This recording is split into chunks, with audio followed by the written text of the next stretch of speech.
பரிசோத்தர் கூட்டம் நடுவில் ஜோலி தேடும் சுத்து ஜோதி ஆரூரியே எழுவே ஆடிய நெஞ்சும் மாறிடோ ஆரூரியே எழுவேளை ஆடிய நெஞ்சும் மாறிடோ உனை வேண்டும் தகப்பனே உலகிலே என்னை எதிர்க்கும் சாட்சிகள் பல உண்டு உனை வேண்டும் தகப்பனே உலகிலே என்னை எதிர்க்கும் சாட்சிகள் பல உண்டு என் ஜீவனில் எங்கிலும் பரிசுத்தம் என்று எழுதும் என் ஜீவனில் எங்கிலும் பரிசுத்தம் என்று எழுதும் பரிசுத்த கூட்டம் நடுவில் ஜோலி தேடும் சுத்து ஜோதியை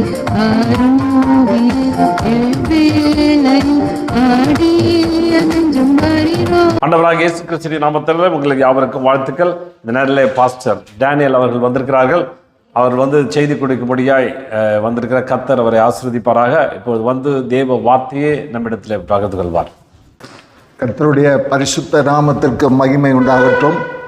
ஆசீர்வதிக்கப்பட்டதான இந்த நல்ல ஆராதனை வேளையிலே உங்கள் மத்தியிலே தேவனுடைய ஆராதனையிலே பங்கு பெறவும் கர்த்தரை உங்களோடு சேர்ந்து ஆராதிக்கவும் தேவன் கொடுத்த இந்த நல்ல பாக்கியத்துக்காக ஆண்டவருக்கு நன்றி செலுத்துகிறேன்.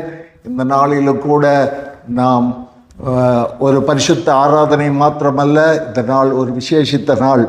இந்த வருடத்தினுடைய 6வது மாதம் 1ஆம் தேதியாய் இருக்கிறபடியினாலே நமக்கு இரட்டிப்பான ஆசீர்வாதம், மாதத்தினுடைய ஆசீர்வாதமும் வாரத்தினுடைய ஆசீர்வாதமும் தேவன் நமக்கு இந்த கால வேளையிலே பரிசுத்த ஆவியானவர் நம்மை ஆசீர்வதிக்கும்படியாக அவருடைய வார்த்தை மூலமாக தேவன் நம்மை நடத்துவாராக. கர்த்தருடைய பரிசுத்த நாமம் மகிமைப்படுவதாக. இந்த நாளிலும் கூட தேவனுடைய இந்த மாதத்தினுடைய வாக்குத்தத்தத்தை உங்களுக்கு முன்பாக வைத்து தேவனுடைய வார்த்தை பகிர்ந்து கொள்ள ஆவியானவர் என்னை ஏவினபடியினாலே அந்த வார்த்தை கொண்டு உங்களோடு பேச கர்த்தருக்குள் என்னை ஒப்பு கொடுக்கிறேன். கர்த்தருடைய நாமம் மகிமைப்படுவதாக. தேவனுடைய வாக்குத்தத்தத்தை நாம் பெறுவதற்கு முன்னதாக ஒரு வார்த்தையை நாம் இவ்விதமாய் வாசிக்கிறோம். அபகுக் தீர்க்கதரிசியின் புஸ்தகம் 3ஆம் அதிகாரம் 2ஆம் வசனத்தில் இவ்விதமாய் வாசிக்கிறோம். கர்த்தாவே, நீர் வெளிப்படுத்தினதை நான் கேட்டேன். கர்த்தாவே, வருஷங்களின் நடுவில் உம்முடைய கிரியை உயிர்ப்பியும், வருஷங்களின் நடுவிலே அதை விளங்க பண்ணும், கோபித்தாலும் இரக்கத்தை நினைத்தருளும். கர்த்தருடைய பரிசுத்த நாமம் மகிமைப்படுவதாக. அபகுக் தீர்க்கதரிசி தேவனிடத்தில் இவ்விதமாய் அவர் விண்ணப்பிக்கிறதை பார்க்கிறோம். வருஷத்தின் நடுவிலே எங்களை உயிர்ப்பியும். உண்மையாகவே இந்த 2025ஆம் ஆண்டினுடைய ஒரு வருஷத்தினுடைய பாதி துவக்கத்திலே நாம் கடந்து வந்திருக்கிறோம். ஆகவே கடந்த 5 மாதங்களாக நம்முடைய வாழ்க்கையிலே மரித்து கிடந்ததான நிலை போல காணப்பட்ட சகல காரியங்களிலும் இந்த 6ஆம் மாதத்தில் தேவன் நம்மை உயிர்ப்பிப்பாராக. கர்த்தருடைய பரிசுத்த நாமம் மகிமைப்படுவதாக. இந்த வார்த்தையின்படியே இந்த மாதத்தினுடைய வாக்குத்தத்தத்தை நாம் வாசிக்கலாம். எரேமியா தீர்க்கதரிசியின் புஸ்தகம் 33ஆம் அதிகாரம் 3ஆம் வசனம். எரேமியா தீர்க்கதரிசியின் புஸ்தகம் 33ஆம் அதிகாரம் 3ஆம் வசனம். என்னை நோக்கி கூப்பிடு, அப்பொழுது நான் உனக்கு உத்தரவு கொடுத்து நீ அறியாததும் உனக்கு எட்டாததுமான பெரிய காரியங்களை உனக்கு அறிவிப்பேன். கர்த்தருடைய பரிசுத்த நாமம் மகிமைப்படுவதாக. இந்த மாதத்தினுடைய வாக்குத்தத்தம் இதுவாய் இருக்கிறது. மீண்டுமாய் வாசிக்கிறேன். என்னை நோக்கி கூப்பிடு, அப்பொழுது நான் உனக்கு உத்தரவு கொடுத்து நீ அறியாததும் உனக்கு எட்டாததுமான பெரிய காரியங்களை உனக்கு அறிவிப்பேன் என்று தேவன் நமக்கு வாக்குத்தத்தமாக கொடுக்கப்பட்டதான இந்த வார்த்தை கொண்டு ஆவியானவர் நம்மோடு இடைபடுவாராக. கொடுத்த இந்த வசனத்துக்காக நாம் ஒரு நிமிட கண்களை மூடி நாம் ஜெபிக்கலாம். அன்பின் பிதாவே, இந்த நல்ல காலை ஆராதனை வேலைக்காக உமக்கு நன்றி செலுத்தி ஜெபிக்கிறேன். இந்த கால வேளையிலும் இந்த இந்த வருடத்தினுடைய 6ஆம் மாதத்தில் 1ஆம் தேதியிலே ஒரு பரிசுத்த ஆராதனையிலே உம்முடைய சமூகத்திலே கடந்து வந்திருக்கிற எங்களோட பேசும்படியாய் நீர் தீர்மானித்த இந்த வார்த்தையின்படியே ஆண்டவரே, நீர் எங்களோடு கர்த்தாவே பேசத்தக்கதான வார்த்தையை நீர் எங்களுக்கு கொடுத்ததுக்காக ஸ்தோத்திரம். உம்மை நோக்கி கூப்பிடும்படியான ஆண்டவரே, இந்த நிலையிலே நாங்கள் உம்மிடத்தில் கடந்து வந்திருக்கிறோம். நாங்கள் அறியாததும் எங்களுக்கு எட்டாததுமான பெரிய காரியங்களை அறிவிக்கிற தேவனே, இந்த நாளிலும் இந்த வாரத்திலும் இந்த மாதத்திலும் தேவன் எங்களை இந்த வாக்குத்தத்தத்தின்படியே எங்களை நடத்தும்படியாக என்னுடைய வல்ல கரத்தில் ஒப்பு கொடுக்கிறேன். தேவனுடைய வார்த்தை கேட்டுக்கொண்டிருக்கிற ஒவ்வொரு மக்களையும் ஆண்டவரே, அவருடைய நிலைகளிலே அவர்களை விடுவிக்கும்படியாய், அவர்களுக்கு ஒரு அற்புதத்தை செய்யும்படியாய், ஆண்டவரே அறியாத பெரிய காரியங்களை நடப்பிக்கும்படியாய் இயேசுவின் நாமத்தினாலே ஜெபிக்கிறேன். ஆமென். இந்த மாதத்தினுடைய வாக்குத்தத்தம் மீண்டுமாய் உங்களுக்கு நான் சொல்லுகிறேன். எரேமியா தீர்க்கதரிசியின் புஸ்தகம் 33ஆம் அதிகாரம் 3ஆம் வசனம். எரேமியா தீர்க்கதரிசியின் புஸ்தகம் 33ஆம் அதிகாரம் 3ஆம் வசனம். மீண்டுமாய், என்னை நோக்கி கூப்பிடு, அப்பொழுது நான் உனக்கு உத்தரவு கொடுத்து நீ அறியாததும் உனக்கு எட்டாதுமான பெரிய காரியங்களை உனக்கு அறிவிப்பேன். கர்த்தர் இந்த நாளில் கூட நாம் அதிகமாய் நமக்கு அறிந்த ஒரு பகுதியாக இருந்தாலும் வசனமாய் இருந்தாலும் மீண்டும் தேவன் இந்த வசனத்தின் மூலமாய் நம்மோடு இடைப்படும்படியாக தேவன் இந்த நாளிலும் நம்மோடு இந்த வசனத்தின் மூலமாக பேசுவாராக. கர்த்தருடைய பரிசுத்த நாமம் மையப்படுவதாக.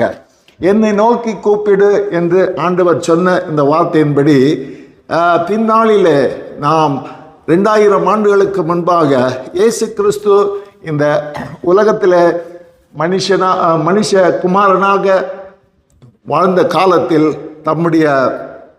தம்மை பின்பற்றுகிற ஜனங்கள் மத்தியிலே இந்த வார்த்தையை அவர் அதிகமாய் தம்முடைய சீஷர்களோடும் ஜனங்களோடும் பகிர்ந்து கொண்டதை நாம் பார்க்க முடியும். கர்த்தருடைய பரிசுத்த நாமம் மையப்படுவதாக. நாம் வாசிக்கலாம். யோவான் எழுதின சுவிசேஷம் 14ஆம் அதிகாரம் 13ஆம் வசனம் 14ஆம் வசனத்தில் இவ்விதமாய் நாம் வாசிக்கிறோம். யோவான் எழுதின சுவிசேஷம் 14ஆம் அதிகாரம் 13ஆம் வசனம் 14ஆம் வசனத்தில் வாசிக்கிறோம். நீங்கள் என் நாமத்தினாலே எதை கேட்பீர்களோ குமாரனில் பிதா மகிமைப்படும்படியாக அதை செய்வேன். இங்கே நாம் இவ்விதமாய் இயேசுவே நேரடியாக இந்த வார்த்தை சொல்லுகிறதை, தம்முடைய சீஷர்கள் மத்தியில் சொல்லுகிறதை, தம்முடைய ஜனத்தின் மத்தியில் சொல்லுகிறதை நாம் பார்க்கிறோம். என் நாமத்தினாலே எதை கேட்பீர்களோ குமாரனில் பிதா மகிமைப்படும்படியாக அதை செய்வேன். அடுத்த வசனம், என் நாமத்தினாலே நீங்கள் எதை கேட்டாலும் அதை நான் செய்வேன். கர்த்தருடைய பரிசுத்த நாமம் மகிமைப்படுவதாக. இந்த நாளில் கூட தேவன் அவருடைய நாமத்தின் பேரிலே நாம் கேட்கிற எந்த ஒரு காரியமாய் இருந்தாலும் அதை தேவன் நமக்கு செய்வதாக வாக்குத்தத்தம் பண்ணியிருக்கிறார். ஆகவே இந்த நாளில் கூட நாம் தேவனை நோக்கி கூப்பிடுகிறதான விஷயத்தில் நாம் இயேசுவினுடைய நாமத்தை நாம் முன்னிலைப்படுத்தி பிதாவாகிய தேவனை நோக்கி நாம் ஜெபிக்கும் பொழுது நிச்சயமாகவே நாம் கேட்கிற அந்த காரியத்தை அல்லது அந்த விண்ணப்பத்தை தேவன் நமக்கு நிச்சயமாக நமக்கு ஆசீர்வாதமாய் அந்த பதிலை நாம் பெற்றுக்கொள்ள முடியும் என்பதை நாம் பார்க்கிறோம். இதை குறித்து அதிகமான விபரமாக காரியங்களை நமக்கு சொல்லும்படியான விதங்களிலே அப்போஸ்தலனாகிய யோவான் இதை இன்னும் கொஞ்சம் தெளிவாக எடுத்து சொல்லுகிறதை நாம் பார்க்கிறோம். 1 யோவான் 5ஆம் அதிகாரம் 14ஆம் வசனம் 15ஆம் வசனம். மீண்டுமாய் சொல்லுகிறேன். 1 யோவான் 5ஆம் அதிகாரம் 14ஆம் வசனம் 15ஆம் வசனம். நாம் இந்த வசனத்தில் இவ்விதமாய் பார்க்கிறோம். அங்கு அப்போஸ்தலனாகிய யோவான் இவ்விதமாய் சொல்லுகிறார், நாம் எதையாகிலும் அவருடைய சித்தத்தின்படி கேட்டால் அவர் நமக்கு செவி கொடுக்கிறார் என்பதே அவரை பற்றி நாம் கொண்டிருக்கிற தைரியம். நாம் எதை கேட்டாலும் அவர் நமக்கு செவி கொடுக்கிறார் என்று நாம் அறிந்திருந்தோமானால் அவரிடத்தில் நாம் கேட்டவைகளை பெற்றுக்கொண்டோம் என்று அறிந்திருக்கிறோம். கர்த்தருடைய பரிசுத்த நாமம் மைப்படுவதாக. தேவன் அவருடைய நாமத்தின் பேரிலே நாம் எதை கேட்டாலும் அவர் கொடுக்கிற தேவன். நாம் எப்படி கேட்க வேண்டும் என்பதை அப்போஸ்தலனாகிய யோவான் இங்கு கொஞ்சம் தெளிவாக எடுத்து சொல்லுகிறதை நாம் பார்க்கிறோம். அங்கு அவர் சொல்லுகிறார், அவருடைய சித்தத்தின்படி, இந்த வசனத்தில் அவருடைய சித்தத்தின்படி கேட்டால் அவர் நமக்கு செவி கொடுக்கிறார் என்பதே அவரை பற்றி கொண்டிருக்கிற தைரியம் என்று சொல்லப்பட்டிருக்கிறது. அருமையான தேவ பிள்ளைகளே, தேவனுடைய சித்தம் என்ன என்பதை நாம் அறிந்து கொண்டோமானால், தேவனால் படைக்கப்பட்ட நாம் இந்த உலகத்தில் வாழுகிறோம். இந்த உலகத்தில் வாழுகிற நமக்கு அடிப்படையான தேவைகள் குறித்து இயேசுவானவரே தன்னுடைய பிரசங்கத்தில் அவர் அதை சொல்லி இருக்கிறார். நாம் உண்ண உணவும் உடுக்க வஸ்திரமும் தங்க இடமும் நமக்கு அடிப்படையான தேவை. அதோடு கூட நல்ல ஆரோக்கியமும் நமக்கு தேவை. சரீர பிரகாரமான ஆரோக்கியமும் மன ரீதியான ஆரோக்கியமும் நமக்கு தேவை. இவையெல்லாம் நாம் பார்க்கும் பொழுது தேவனுடைய சித்தமாய் இருக்கிறது. நாம் நன்றாய் இருக்க வேண்டும் என்பது தேவனுடைய விருப்பம். ஆகவே நாம் அன்றாட நமக்கு தேவையான ஆகாரம் கொடுப்பது தேவனுடைய சித்தமாய் இருக்கிறது. நமக்கு தேவையான வஸ்திரங்களை கொடுப்பது தேவனுடைய சித்தமாய் இருக்கிறது. நாம் தங்கக்கூடிய இடத்தை தேவன் நமக்கு கொடுப்பது தேவனுடைய சித்தமாய் இருக்கிறது. சரீர பிரகாரமான ஆரோக்கியமும் மன ரீதியான ஆரோக்கியமும் தேவனால் நமக்கு கொடுக்கப்படுவது தேவனுடைய சித்தமாய் இருக்கிறது. இப்படிப்பட்டதான காரியங்களிலே நம்முடைய வாழ்க்கையில நாம் குறைகளாய் காணப்படுகிற எந்த காரியமாய் இருந்தாலும் இயேசுவின் நாமத்தினாலே பிதாவை நோக்கி நாம் கூப்பிடும்பொழுது அவர் நிச்சயமாய் நம்முடைய தேவைகளை அவர் நமக்கு சந்திப்பார் என்பதில் எந்த விதமான சந்தேகம் இல்லை. அப்படி அநேக காரியங்கள் என்னுடைய வாழ்க்கையில நான் அனுபவித்ததுண்டு. உங்களிலும் சில காரியங்கள் ஆண்டவர் மூலமாய் பெற்றிருக்கலாம். ஆனால் இந்த கால வேளையில மீண்டுமாய் கர்த்தர் நம்மோடு இடைபடுகிறார். இந்த 6ஆம் மாதத்தினுடைய 1ஆம் தேதியிலே தேவன் கொடுத்த வாக்குத்தத்தத்தின்படி அவரை நோக்கி கூப்பிடுகிற நமக்கு நாம் அறியாத விதங்களிலே நம்முடைய வாழ்க்கையில குறையாயிருக்கிற காரியங்களை அவர் நமக்கு அதிசயமாகவும் அற்புதங்களாகவும் தேவன் நமக்கு அவைகளை கொடுத்து அவருடைய நாமத்தை மகிமைப்படுத்துவார். கர்த்தருடைய பரிசுத்த நாமம் மகிமைப்படுவதாக. அவருடைய சித்தத்தின்படி கேட்கிற எந்த ஒரு காரியத்துக்கும் தங்கு தடையின்றி தேவனிடத்திலிருந்து நமக்கு என்ன கிடைக்கும்? நிச்சயமாகவே நமக்கு பதில் உண்டு என்பதை நாம் அறிந்து கொள்ள வேண்டும். கர்த்தருடைய பரிசுத்த நாமம் மகிமைப்படுவதாக. இந்த நாளில் கூட நாம் மத்தேயு எழுதின சுவிசேஷம் 8ஆம் அதிகாரம் 2ஆம் வசனமும் 3ஆம் வசனத்திலையும் நாம் ஒரு காரியத்தை, ஒரு சம்பவத்தை நாம் பார்க்கிறோம். அங்கு ஒரு குஷ்டரோகி இயேசுவை சந்திக்கிறதை பார்க்கிறோம். அப்பொழுது குஷ்டரோகி ஒருவன் வந்து அவரை பணிந்து, ஆண்டவரே, உமக்கு சித்தமானால் என்னை சுத்தமாக்க உம்மால் ஆகும் என்றான். இயேசு தமது கையை நீட்டி அவனை தொட்டு, எனக்கு சித்தமுண்டு, சுத்தமாகு என்றார். உடனே குஷ்டரோகம் நீங்கி அவன் சுத்தமானான். கர்த்தருடைய பரிசுத்த நாமத்துக்கு மகிமை உண்டாகட்டும்.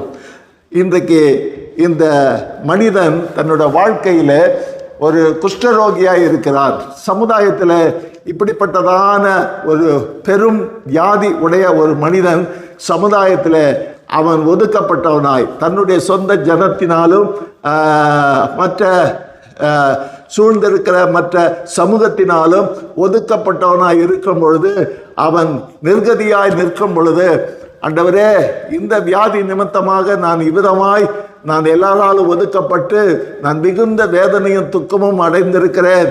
இந்த நிலையிலே என்னை நேசிப்பாரோ என்னை ஆதரிப்பாரோ ஒருவரும் இல்லை என்கிற நிலையில் இருக்கும் பொழுது, இந்த வியாதியை காண்கிற அநேகர்கள் என்னை அருவருக்கத்தான் செய்கிறார்களே தவிர என்னை ஆதரிக்கவோ என்னை அரவணைத்துக் கொள்ளவோ ஒருவரும் இல்லை என்ற நிலையிலே இந்த குஷ்டரோகி காணப்பட்டான். அப்படிப்பட்ட நிலையிலே அவனுடைய வாழ்க்கையில ஒரு முறை தேவனை இயேசுவை சந்திக்கிற வாய்ப்பு அவனுக்கு கிடைக்கிறது. அப்படி கிடைக்கும் பொழுது அவன் ஆண்டவரிடத்தில் கேட்கான், உமக்கு சித்தமானால் என்னை சுத்தமாக்கும் என்று அவன் கேட்கும் பொழுது ஆண்டவர் அங்கு சொல்லுகிறார், எனக்கு சித்தம் உண்டு. நான் முன்பே சொன்னது போல நாம் சரீர பிரகாரமாகவும் மன ரீதியாகவும் பூரண ஆரோக்கியத்தோடும் நாம் சுகத்தோடும் இருக்க வேண்டுவது தேவனுடைய சித்தமாய் இருக்கிறது. அந்த அடிப்படையில் அவனை தொட்டு சுகமாக்கினார், அவன் சுகமானான் என்று சொல்லி நாம் பார்க்கிறோம்.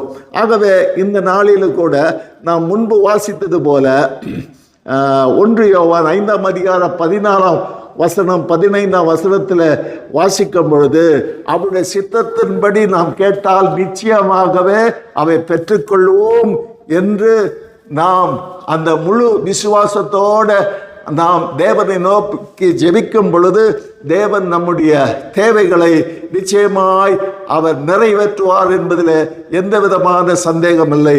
கடந்த மாத வரையிலும் இந்த காரியங்கள் என்னுடைய வாழ்க்கையில் நடக்குமோ, நான் நியாயமான காரியங்கள், என்னுடைய தேவைகள், என்னுடைய பொருளாதார நிலையில், என்னுடைய சரீரப்பிரகாரமான நிலையில், என் குடும்ப சூழ்நிலையில் நான் சமாதானமின்றி கிடக்கிறேனே, வேதனையோடு கிடக்கிறேனே, நான் பலமுறை தேவனிடத்தில் கேட்டேனே, அப்படியும் இந்த காரியங்கள் நடக்கவில்லையே என்று நீ சொல்லும் பொழுது இந்த மாதத்தினுடைய வாக்கு தத்தத்தின்படியே தேவன் நம்மை என்ன செய்வார்? அவரை நோக்கி கூப்பிடும் பொழுது அவர் உத்தரவு கொடுக்கிற தேவனாயிருக்கிறார். கர்த்தருடைய பரிசுத்த நாமம் மகிமைப்படுவதாக.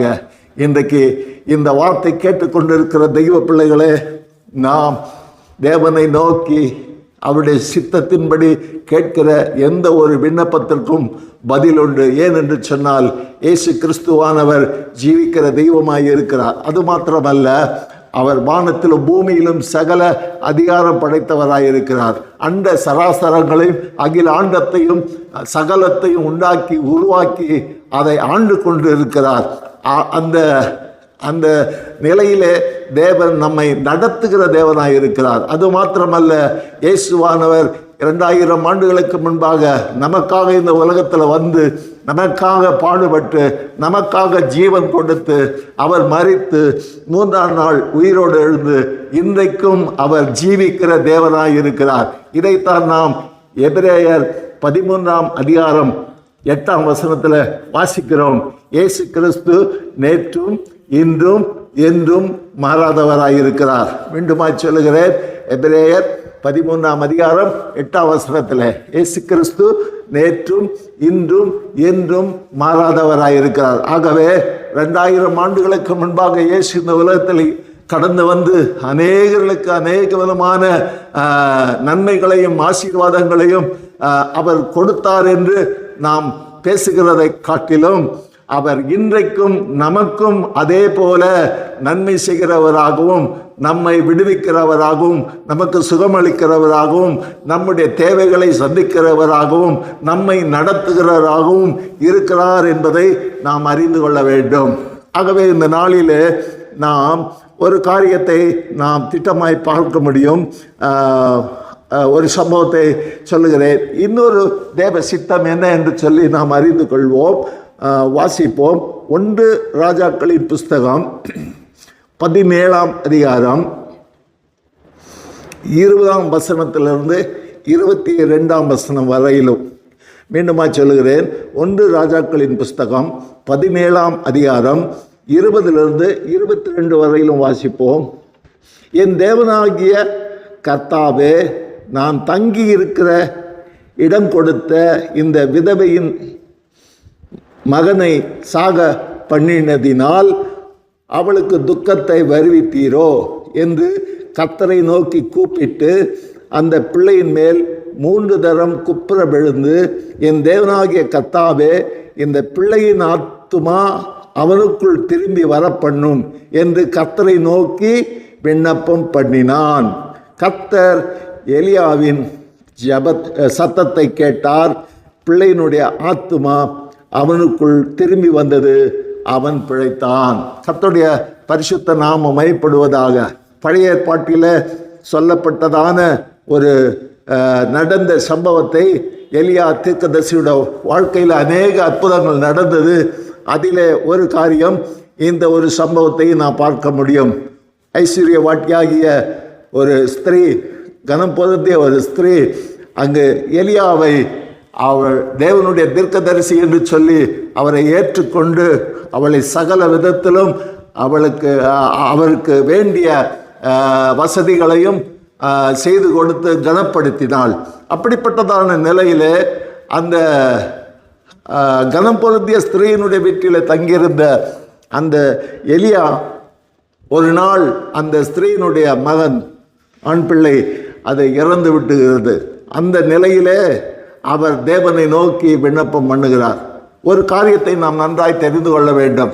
நமக்காக மாத்திரம், நம்முடைய தேவைகளுக்கு மாத்திரம் நாம் ஜெபிக்கிறவர்களாய் மாத்திரம் இராதபடிக்கு அநேக சமயங்களிலே மற்றவர்களுடைய, நம்மை போன்று கஷ்டப்படுகிற மற்றவர்களுடைய காரியங்களிலே நாம் கவனம் செலுத்தும் பொழுது, அக்கறை காண்பிக்கும் போது, நாம் அவர்களுக்காக பரிதாபப்படும் போது, அவருக்காக இரக்கம் காண்பிக்கும் பொழுது நாம் செய்ய வேண்டிய முதலாவது காரியம் அவர்களுக்காக நாம் ஜெபிக்க வேண்டும். இயேசுவான தேவன் நமக்கு வேதத்தில் கொடுக்கப்பட்டிருக்கிறதான 2 பிரமாணங்களை நாம் பார்க்கிறோம். உன் தேவனாகிய கர்த்தரை முழு இருதயத்தோடும் முழு ஆத்மாவோடும் முழு மனதோடும் நீ என்னில் அன்பு கூறுவாயாக. இது முதலாம் கற்பனை என்று சொல்லி வேதத்தில் வாசிக்கிறோம். 2ஆம் கற்பனை, நீ என்னிடத்தில் அன்பு கூறுவது போல பிறரிடத்திலும் அன்பு கூறுவாயாக. இந்த 2ஆம் கட்டளையும் தேவன் கொடுத்தார். மத்தேயில நான் நேரம் அதிகமாய் போகிறபடினாலே நான் சீக்கிரமாக நான் கடந்து போக விரும்புகிறேன்.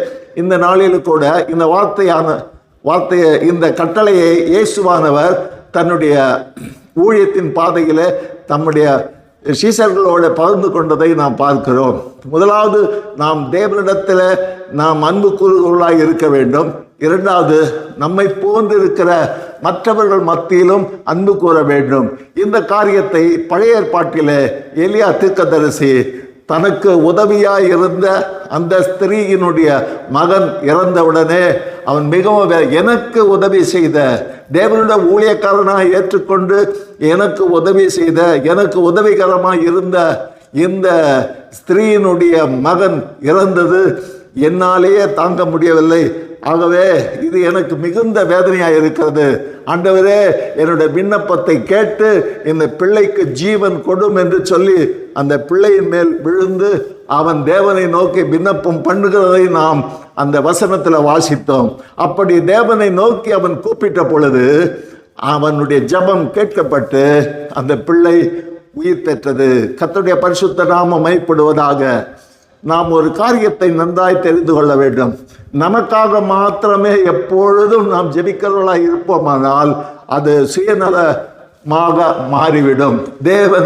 அது தேவனுடைய சித்தம் அல்ல. நாம் நமக்காக ஜெபிக்கும் பொழுது மற்றவர்களுக்காகவும் சேர்ந்து ஜெபிக்க வேண்டியது அவசியமாக இருக்கிறது என்பதை நாம் அறிந்து கொள்ள வேண்டும்.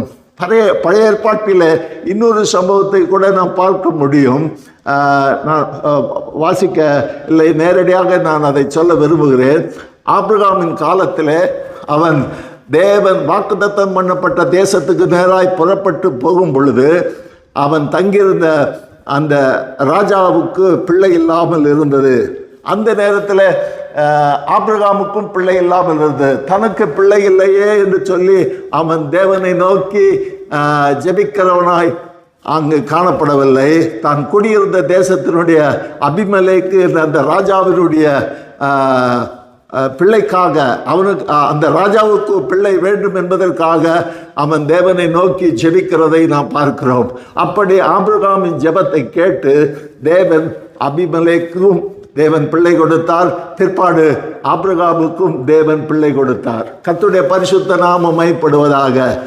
இது தேவனுடைய சித்தம் என்பதை நாம் அறிந்து கொள்ள வேண்டும். சில வேளைகளில் நாம் நம்முடைய காரியங்களுக்காக ஜெபிக்கும் பொழுது நமக்கு பதில் கிடைக்காவிட்டால் நம்மை போன்று பாரப்படுகிற மக்கள், கஷ்டப்படுகிற மக்கள், வேதனையில் கிடக்கிற மக்கள், அவருடைய காரியங்களை என்ன என்று விசாரித்து ஒரு எலியாவை போல, ஒரு ஆபிரகாமை போல, இன்னொரு பக்தனை கூட நாம் பார்க்க முடியும், யோபை கூட பார்க்க முடியும்.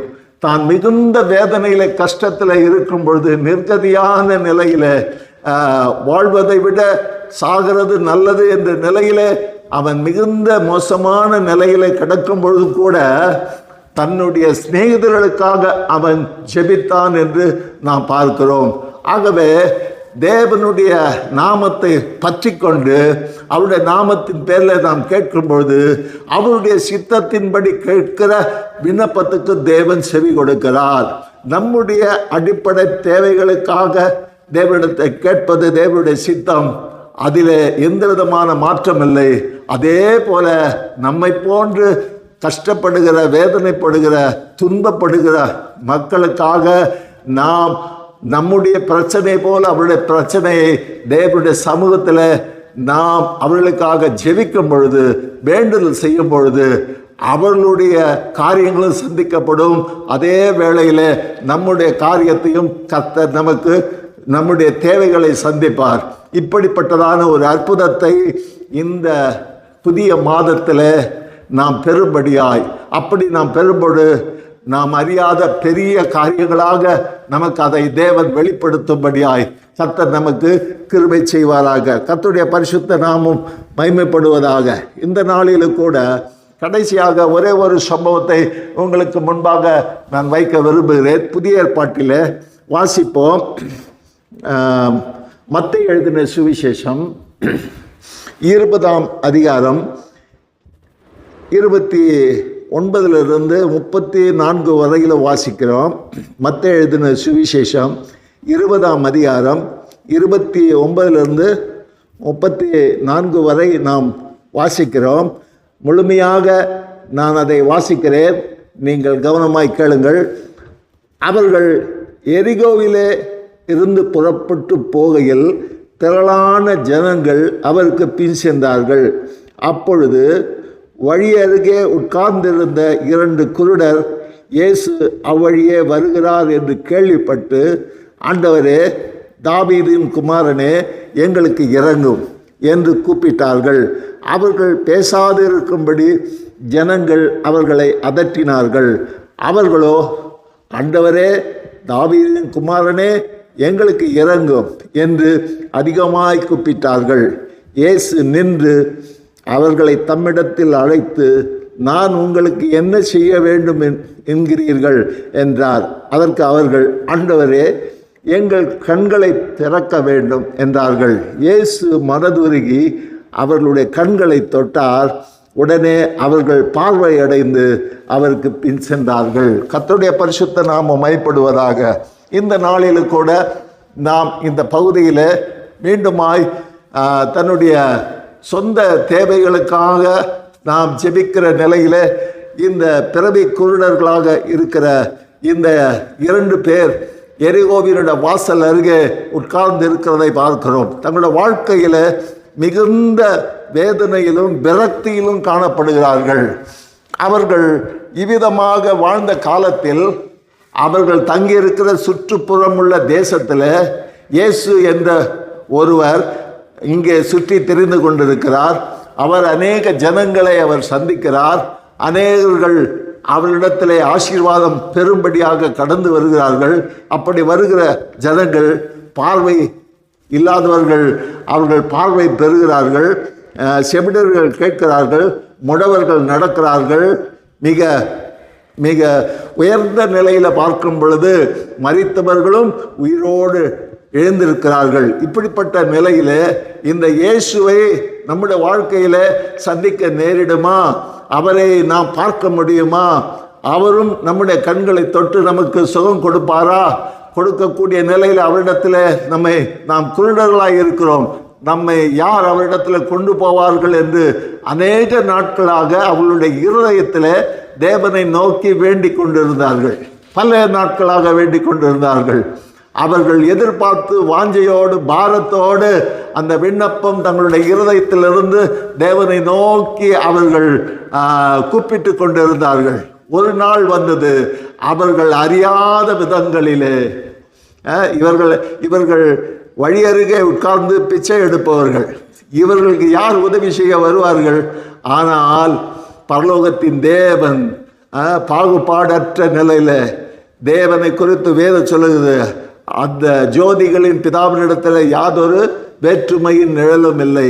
நம்முடைய ஆண்டவரிடத்தில் எந்த விதமான பாகுபாடு, எப்பேற்பட்ட மனிதர்களாக இருந்தாலும், உயர்ந்தவர்களாக இருந்தாலும், தாழ்ந்தவர்களாக இருந்தாலும், எளிமையானவர்களாக இருந்தாலும், மிகுந்த வேதனையில துன்பத்தில் கடந்தாலும், எப்பேற்பட்ட மனிதர்கள் யாராக இருந்தாலும் அவரை நோக்கி கூப்பிடுகிற தம்முடைய பிள்ளைகளுடைய விஷயத்தில் அவர் நல்லவராக இருக்கிறார் என்று நாம் பார்க்கிறோம்.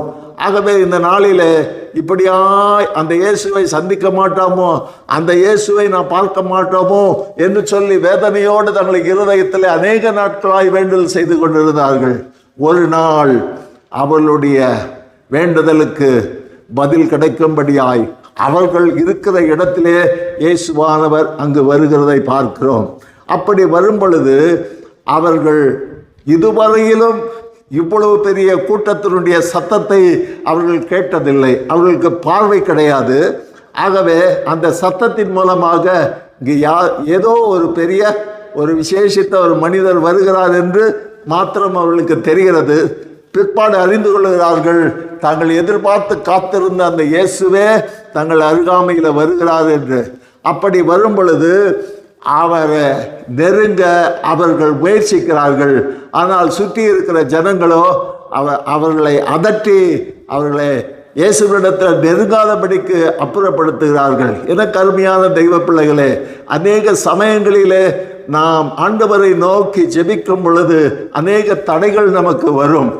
ஆக தடைகள் வந்தாலும் இந்த பிறவி குருடர்களாக இருக்கிற இவர்களை நாம் பார்க்கும் பொழுது எத்தனை தடைகள் வந்தாலும் தங்களுடைய விசுவாசத்தை விட்டுவிடாதபடிக்கு, தங்களுடைய அந்த விசுவாசத்தினுடைய முயற்சியை அவர்கள் விட்டுவிடாதபடிக்கு அவர்கள் தேவனை நோக்கி கூப்பிடும்போது, தாவீதின் குமாரனே, தாவீதின் குமாரனே எங்களுக்கு இறங்கும் என்று அவரை நோக்கி கூப்பிடுகிறார்கள். அப்படி கூப்பிடும் பொழுது அங்கே அவளுடைய சத்தம் ஆண்டவருடைய காதுகளிலே எட்டிற்று. உடனே இவர்களை மிகவும் கேவலமாய் பேசி இந்த குருடர்களை அப்புறப்படுத்தின ஜனங்களை ஆண்டவர் அப்புறப்படுத்திவிட்டு அந்த குருடர் பக்கத்திலே கடந்து வருவதை பார்க்கிறோம். ஆக ஒரு காரியத்தை நன்றாய் தெரிந்து கொள்ள வேண்டும். நிச்சயமாகவே நம்முடைய கூப்பிடுதலுக்கும் நம்முடைய வேண்டுதலுக்கும் நம்முடைய தேவன் நம்முடைய அருகாமையில் வந்து நமக்கு உதவி செய்ய வல்லவராயிருக்கிறார். கர்த்தருடைய பரிசுத்த நாமம் மகிமைப்படுவதாக. அப்படி அந்த குருடரிடத்தில் வரும் பொழுது அவர்களை பார்த்து அவர் கேட்கிறார் அந்த வசனத்தில், நான் உங்களுக்கு என்ன செய்ய வேண்டும்? இன்றைக்கு நாம் மனிதர்களிடத்தில் நம்முடைய தேவைகளுக்காக கேட்கும் பொழுது அவர்கள் நம்மை புறம்பே தள்ளுவார்கள்.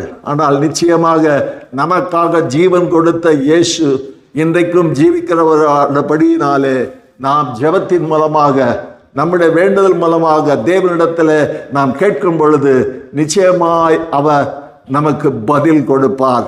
அது இந்த சம்பவம் நமக்கு திட்டமாய் நமக்கு வெளிப்படுத்துகிறதை நாம் பார்க்கிறோம். அப்படி அவர்கள் கேட்கும் பொழுது அவர்கள் சொல்கிறார்கள், ஆண்டவரே நாங்கள் பார்வை அடைய வேண்டும். அவர்கள் எதை கேட்டார்களோ அதை தேவன் அங்கு அவர்களுக்கு செய்தார். கர்த்தருடைய பரிசுத்த நாமம் மகிமைப்படுவதாக. அல்லேலூயா. இந்த நாளிலும் கூட நாம் தேவனிடத்தில் கேட்கிற விஷயத்தில் இந்த 5 மாதங்களாக நாம் சோர்ந்து போயிருக்கலாம். என்னுடைய விண்ணப்பத்துக்கும் என்னுடைய வேண்டுதலுக்கும் எந்த விதமான பதில் வரவில்லையே என்று சொல்லி நாம் ஏக்கத்தோடு வேதனையோடு நாம் கடந்து வந்திருக்கலாம். ஆனால் மீண்டும் ஒரு புதிய மாதத்தை கர்த்தர் நமக்கு கொடுத்திருக்கிறார். இந்த மாதத்தில் தேவன் நமக்கு ஒரு வாக்குத்தத்தம் கொடுத்திருக்கிறார். மீண்டுமாய் அந்த வாக்குத்தத்தத்தை உங்களுக்கு நினைவுபடுத்துகிறேன். எரேமியா 33:3 படியே, என்னை நோக்கி கூப்பிடு, அப்பொழுது நான் உனக்கு உத்தரவு கொடுத்து நீ அறியாததும் உனக்கு எட்டாததுமான பெரிய காரியங்களை உனக்கு அறிவிப்பேன். கர்த்தருடைய பரிசுத்த நாமம் மகிமைப்படுவதாக. இந்த வார்த்தையை உங்களை பலப்படுத்துவதாக. இன்றைக்கு அந்த மிகுந்த வேதனையோடு மற்றவர்களுக்காக ஜெபித்த அந்த எலியா அந்த அந்த ஸ்திரீயினுடைய பிள்ளை ஆத்மா பிழைக்கும்படியாய் ஜெபத்தை கேட்டு ஜீவனை கொடுத்த தேவன் இந்த நாளில் உங்கள் நிமித்தமாய் உங்களை சுற்றி இருக்கிற ஜனங்களுக்கு நீங்கள் ஆசீர்வாதமாய் இருக்கும்படி உங்களுடைய ஜெப வேண்டுதல் இந்த மாதத்தில் தேவனை நோக்கி கூப்பிடும் பொழுது கேட்கப்பட்டு அதேகளுக்கு நீங்கள் ஆசீர்வாதமாய் இருக்கும்படி கர்த்தர் செய்வார். அதே போல எரிகோ வீதியிலே இருந்த பிறவி குருடர்கள் அவர்கள் தேவனை வாஞ்சித்து அநேக நாட்களாய் காத்திருந்த நிலையிலே அவர்கள் தேவனை நோக்கி கூப்பிடும் பொழுது அந்த தேவனை சந்திக்க அவளால் இயலாது, அவளை யாரும் அவரிடத்தில் கொண்டு போக முடியாத நிலையில் இருந்தாலும் தேவன் அவர்களுடைய விண்ணப்பத்தை கேட்டு அவர்கள் இருக்கும் இடத்திலே அவர் கடந்து வந்து நான் உங்களுக்கு என்ன செய்ய வேண்டும் என்று கேட்டு அவர்கள் கேட்டதான காரியத்தின்படியே அவர்கள் பார்வையிடும்படி கர்த்தர் செய்தார். கர்த்தருடைய பரிசுத்த நாமத்துக்கு மகிமையுண்டாகட்டும். இந்த நாளிலே எனக்கு அருமையான தெய்வ பிள்ளைகளே, நீங்கள் சோர்ந்து போக வேண்டாம். இதுவரையிலும் என்னோட வாழ்க்கையிலே நான் சோர்ந்து போய் கிடக்கிறேன், என்னை யாரும் விசாரிப்பார் இல்லையே, என்னை கேட்பார் இல்லையே, எனக்கு உதவி செய்வார் இல்லையே என்று சொல்லி நீங்கள் தவித்து கொண்டிருக்கலாம். ஆனால் ஜீவன் கொடுத்த இயேசு, உங்களுக்காக இரத்த சிந்தின இயேசு உங்களை இப்பொழுதும் உங்களுடைய கூப்பிடுதலுக்காக தேவனுடைய சித்தத்தின்படி உங்களுடைய அடிப்படை தேவை, உண்மையான தேவை, நியாயமான தேவை எதுவாய் இருந்தாலும் அவருடைய நாமத்தின் பேரிலே நீங்கள் கேட்கும் பொழுது நிச்சயமாய் பெற்றுக்கொள்வீர்கள் என்று இயேசுவானவரே நமக்கு வாக்குத்தத்தம் பண்ணியிருக்கிறார். ஆகவே இந்த நாளிலும் நாம் அறியாததும் எட்டாததுமான பெரிய காரியங்களை இந்த நாளிலே பெற்றுக்கொள்ள கர்த்தர் நமக்கு கிருபை செய்வாராக. இப்படிப்பட்டதான காரியங்களை அநேக தெய்வ பிள்ளைகளுக்கு ஆண்டவர் செய்திருக்கிறார். வேதத்தின்படி அநேக பக்தர்களுக்கு செய்திருக்கிறார். என்னுடைய வாழ்க்கையிலும் அநேக காரியங்கள் ஆண்டவர் செய்திருக்கிறார். ஆனால் இந்த நாளிலும் கூட ஒரு பக்தன், தாவீது என்கிற பக்தன், இவ்விதமாய் தேவன் செய்த அந்த நன்மையை அவர் எடுத்து சொல்லுகிறதை நாம் பார்க்கிறோம். அதை நான் வாசிக்கிறேன். சங்கீதம் 9ஆம் அதிகாரம் 9ஆம் சங்கீதம் 9, 10, 18 இந்த 3 வசனத்தை நான் வாசிக்கிறேன். சங்கீதம் 9ஆம் சங்கீதம் 9ஆம் வசனம், 10ஆம் வசனம், 18ஆம் வசனம். சிறுமைப்பட்டவனுக்கு கர்த்தர் அடைக்கலமானவர், நெருக்கப்படுகிற காலங்களிலே அவரே தஞ்சமானவர். கர்த்தாவே, உம்மை தேடுகிறவர்களை நீர் கைவிடுகிறதில்லை, ஆதலால் உமது நாமத்தை அறிந்தவர்கள் உம்மை நம்பியிருப்பார்கள். எவ்வளோ அருமையாக தேவனிடத்தில் நன்மை பெற்ற தாவீது இவ்விதமாக சொல்லுகிறதை பார்க்கிறோம். உம்மை தேடுகிறவர்கள் நீர் கைவிடுகிறதில்லை. உண்மையாகவே இந்த கால வேளையிலே அவரை நோக்கி கூப்பிடுகிற தெய்வ பிள்ளைகளாகிய நம்மை அவர் ஒரு நாளும் அவர் கைவிட மாட்டார். ஏனென்று சொன்னால் நாம் கர்த்தரை நம்பி இருக்கிறோம், நமக்காக ஜீவன் கொடுத்த இயேசுவை நம்பி இருக்கிறோம். அடுத்தது அவன் சொல்லுகிறான், எளியவன் என்றென்றைக்கும் மறக்கப்படுவதில்லை. ஆகவே உலகத்தார் மறந்தாலும் தேவன் நம்மை மறப்பதில்லை. அடுத்தது 18ஆம் வசனத்தில் இவ்விதமாய் சொல்லுற, சிறுமைப்பட்டவர்களுடைய நம்பிக்கை ஒருபோதும் கெட்டு போவதில்லை. கர்த்தருடைய பரிசுத்த நாமம் மகிமைப்படுவதாக. இந்த நாளிலே நாம் அநேக காரியங்களிலே குறைவுபட்டு, சிறுமைப்படுத்தப்பட்டு, தாழ்த்தப்பட்டு, யாராலும் நாம் விசாரிக்கப்படாதபடிக்கு தள்ளப்பட்டவர்களாய் இருந்தாலும் இன்றைக்கு கொடுத்த வாக்குத்தத்தின்படியே தேவனை நோக்கி கூப்பிடுகிற நம்முடைய வாழ்க்கையிலே அவர் நிச்சயமாய் நாம் அறியாத பெரிய காரியங்களையும் நமக்கு எட்டாத அதிசயங்களையும் அவர் நமக்கு செய்வார் என்பதில் எவ்விதமான சந்தேகம் இல்லை. இந்த வார்த்தையின்படியே தேவன் நம்மை ஆசீர்வதிப்பாராக.